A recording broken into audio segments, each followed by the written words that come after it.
One of the biggest questions I get from my readers is, can you daily drive a used Aston Martin? Well, I'm in a unique position to answer that because I spent the last 6 months daily driving this used Aston Martin, my 2007 V8 Vantage, that I got for less than $50,000. And in that time, I've put 9,000 miles on it, which is like 6 years of driving for a normal Aston Martin owner. So can you daily drive it? Here's what you need to know.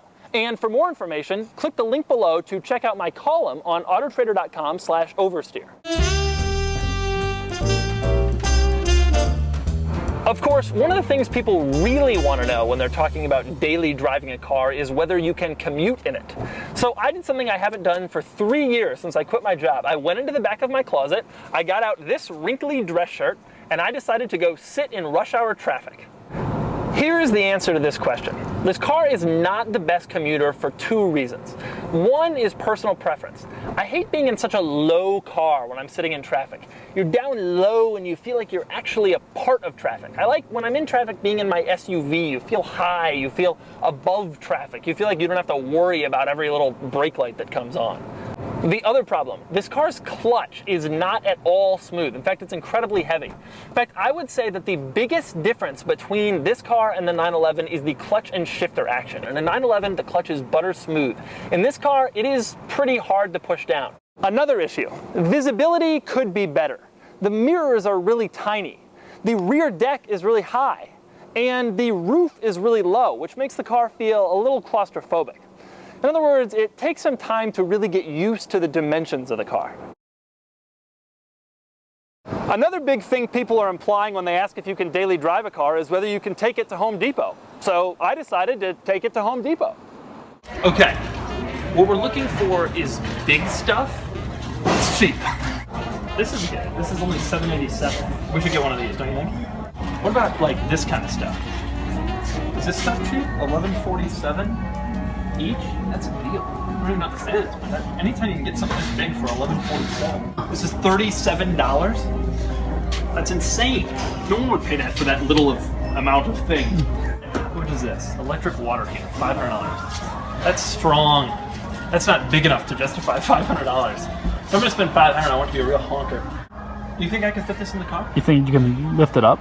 All right, here's what we got. Now, can it fit in the Aston?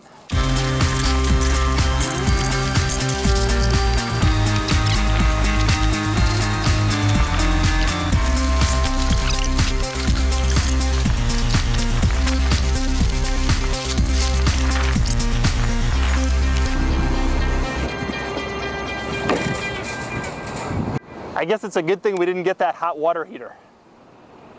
The truth is that the Aston actually has a fairly big trunk, way bigger than what you'd get in a 911. And if you run out of trunk space, there's a handy little storage shelf behind the seats for some extra room.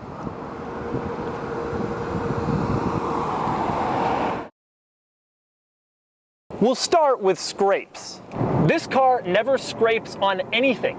You might think the best part about this car's design is its beautiful British sports car look.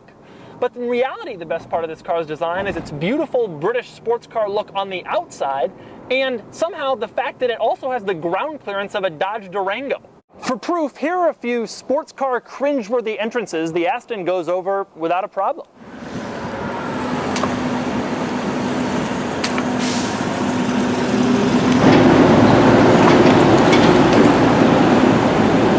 I also don't really think about dents. This used to be a huge problem when I had my Ferrari. When I had my Ferrari, I would park way away from everybody else, and then I'd walk outside and somebody parked near me, and I would run over as fast as I could and freak out until I could be sure that there wasn't a single dent on my pristine sports car.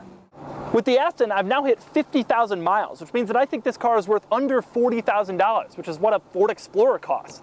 And that means I don't freak out every time I come out and find myself parked next to a Kia Sportage and an old Chevy Impala.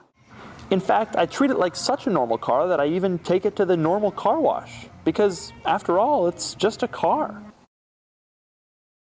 And then there are the other costs. If you're driving it every day, gas mileage will be the most obvious. On the city, you get about 13 miles per gallon, and on the highway, you get about 20. Annual services run about $1,400, and every few years, it's over $2,000. But that's really the only way that this car is more expensive than a 911. Everything else, tires, brakes, insurance, are about in line. So can you drive it every day? Well, it depends on your budget and your needs and your sense of anxiety. To get my final thoughts on the subject, click the link below to check out my column on autotrader.com/oversteer. I wonder if they'd let us buy this.